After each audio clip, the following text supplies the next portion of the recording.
মধ্যপ্রাচ্যের বিভিন্ন দেশে আজ আকস্মিক ঝড় ও দমকা হাওয়ার প্রভাবে জনজীবনে ব্যাপক ভোগান্তির সৃষ্টি হয়েছে।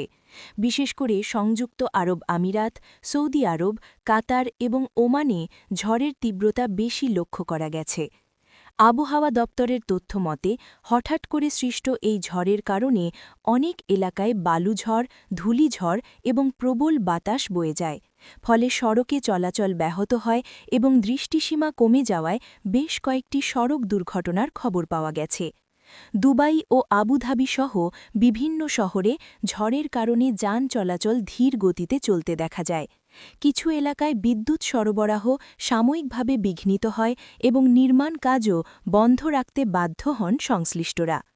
এদিকে সৌদি আরবের কিছু অঞ্চলে বৃষ্টিসহ ঝড় আঘাত হানে, যার ফলে নিচু এলাকায় পানি জমে যাওয়ার ঘটনা ঘটে।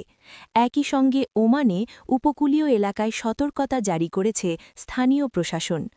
আবহাওয়া বিশেষজ্ঞরা জানিয়েছেন, মৌসুমি পরিবর্তনের কারণে এ ধরনের আকস্মিক ঝড়ের ঘটনা বৃদ্ধি পাচ্ছে। নাগরিকদের অপ্রয়োজনে বাইরে না যাওয়ার পরামর্শ দেওয়া হয়েছে এবং জরুরি প্রয়োজনে সতর্কতার সঙ্গে চলাচল করতে বলা হয়েছে। পরিস্থিতি স্বাভাবিক না হওয়া পর্যন্ত সংশ্লিষ্ট কর্তৃপক্ষ সবাইকে নিরাপদে থাকার আহ্বান জানিয়েছে।